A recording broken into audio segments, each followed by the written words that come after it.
Welcome to Liberty Voice USA, the home of truth, facts, and unfiltered political reality. Here we don't chase the noise, we uncover it. We look beneath the headlines, behind the podiums, and beyond the sound bites to understand what's really happening in the halls of American power. Because in today's Washington, truth doesn't always speak loudly. Sometimes it has to fight to be heard. Tonight, that fight was on full display in a moment that reminded everyone why the world of American politics can be both absurdly theatrical and deeply revealing. It began, as many things in Congress do these days, with laughter, but not the kind that comes from joy. Representative Nancy Mace, a Republican from South Carolina, known for her sharp tongue and sometimes unpredictable stance, found herself in the middle of a tense committee hearing. Across from her sat Democratic Representative Jasmine Crockett, the Texas Congresswoman whose direct, no-nonsense style has become something of a force in Washington. What happened next wasn't just a political clash. It was a moment that exposed how humor, arrogance, and authority collide in the high-stakes game of perception that defines modern politics. During a heated discussion on accountability, one of those long committee sessions where tempers build and decorum starts to fray, Mace chuckled under her breath as Crockett began to speak. It wasn't loud, but it was audible. That laugh, half smirk and half dismissal, said everything about how certain members still treat women, and especially women of color, who dare to speak with authority in Congress. Crockett noticed, and she didn't ignore it. There was a pause, the kind of pause that television producers live for, the air still, the tension rising, the cameras waiting for what would come next. Crockett leaned slightly forward, her tone calm but cutting. "I'm glad this is funny to you, but some of us actually take this work seriously." You could feel the air shift. The laughter stopped, and in that moment, Nancy Mace's expression changed from amusement to discomfort. What began as a casual attempt to belittle turned into a mirror, one that reflected a pattern we've seen far too often in political discourse, the dismissal of substance through sarcasm. Now, this wasn't just about two representatives disagreeing. It was about something deeper. The quiet ways in which power attempts to reassert itself when challenged. Nancy Mace's laugh wasn't policy. It wasn't argument. It was performance, a reflexive display of superiority. But in Crockett's response, there was something more powerful. Control. The kind of composure that doesn't need volume to command attention. Over the past year, Jasmine Crockett has built a reputation as one of the few lawmakers willing to call out hypocrisy head-on, whether it comes from across the aisle or within her own. Her exchanges often go viral not because she seeks the spotlight, but because she refuses to play by the unwritten rules that expect deference over truth. She represents a growing generation of leaders who are no longer willing to smile through disrespect, just to maintain the illusion of bipartisanship. And here's where it gets interesting. Nancy Mace, who herself has often been labeled a maverick within her party, seemed unprepared for the kind of directness Crockett brought to that exchange. In many ways, they are both outsiders. Women navigating a political landscape still dominated by performative outrage and quiet condescension. Yet when one mocked and the other responded, the contrast was undeniable. Commentators were quick to react. Some on conservative media brushed off the moment as just politics, suggesting Crockett overreacted. But those who watched closely saw something different, a reminder that civility cannot coexist with condescension. Crockett didn't yell. She didn't lose her temper. She simply made the truth visible. And that's often what stings the most in Washington. Because let's be honest, the laughter wasn't about humor. It was about hierarchy.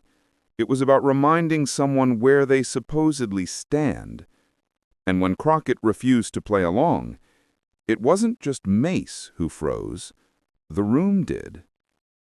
Moments like these echo beyond a single exchange.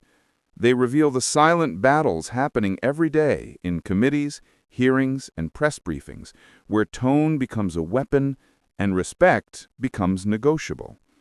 It's easy to forget that these are supposed to be public servants debating policy that affects millions of Americans.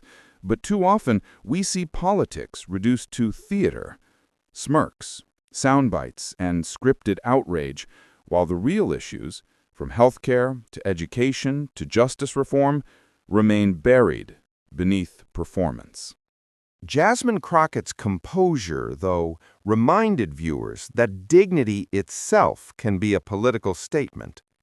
Her cold clapback wasn't just a defense, it was a declaration that mockery has no place where accountability should live, that women who speak with conviction are not to be laughed at, but listened to, and that truth, even when delivered calmly, can silence a room faster than any insult. To understand the weight of that moment, it helps to look at the broader context. Over the past few months, congressional hearings have become stages for personal brand building rather than policy making. Sound bites designed for social media often replace substance. For some, the camera is the goal, not the work. And every viral confrontation becomes a tool to energize a base, fundraise, or gain attention. But occasionally, someone uses that same space to expose the emptiness of it all. That's what Crockett did. She didn't just respond to a laugh. She held a mirror up to it. And in doing so, she forced everyone in that room and everyone watching to decide what they were really laughing at.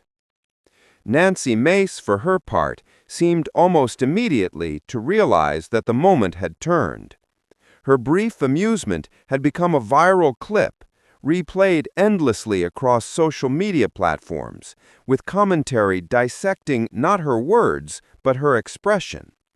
That's the danger of underestimating sincerity.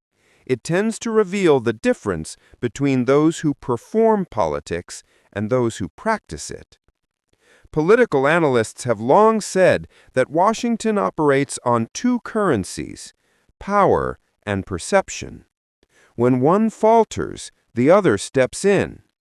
For years, Mace has positioned herself as a voice of reason within her party, occasionally breaking ranks to criticize extremism. But that brand depends on credibility, and moments of condescension can erode it faster than any policy misstep. Crockett's reaction, meanwhile, reinforced her growing image as a truth-teller, someone unafraid to confront disrespect in real time without theatrics.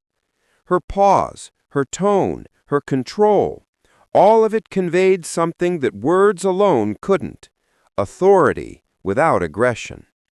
That's a rare quality in politics, where volume too often substitutes for conviction. As the clip spread online, reactions were divided. Supporters of Crockett saw it as another example of how she refuses to be diminished. Critics accused her of taking things too personally. But the truth lies somewhere simpler. It wasn't about feelings, it was about professionalism. Laughter in a moment of seriousness isn't just rude, it's revealing.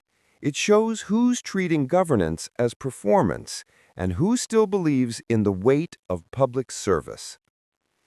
Moments like this matter because they remind us what political discourse has lost, not just civility, but respect for substance. When every interaction becomes an opportunity for mockery, democracy itself weakens. When facts are replaced by smirks, the truth loses volume. And when sincerity becomes something to laugh at, we begin to normalize cynicism as leadership. Crockett's calm response, however, was a counterweight to all of that. It was the kind of moment that forces a reckoning, not through shouting, but through stillness. Her words, simple and precise, carried more power than any insult could. Because in the end, it's not about who can speak the loudest, but who can speak the truth with composure. In a Congress increasingly defined by division, these small but powerful exchanges reveal who truly understands the responsibility of representing the people. They show who's there to serve and who's there to perform. And that difference, subtle as it may seem in the moment, is what defines the long arc of political integrity. Nancy Mace's laugh may have lasted a few seconds, but Jasmine Crockett's response will echo much longer, not because it was dramatic, but because it was dignified. And dignity, in an age of performative outrage, has become revolutionary. So as this moment circulates and headlines move on, it's worth remembering what it really showed us: the strength of restraint, the power of respect, and the quiet courage it takes to stand firm in truth while others try to turn it into entertainment. Because when the laughter fades, what remains is the substance. The question of who's still fighting for accountability, who still believes that governing means listening, and who's willing to stay calm in the face of mockery. And that's the difference between performance and principle, between noise and truth, between those who laugh and those who lead. Stay tuned, stay aware, and stay truthful. This is True Voice of USA, where facts speak louder than politics.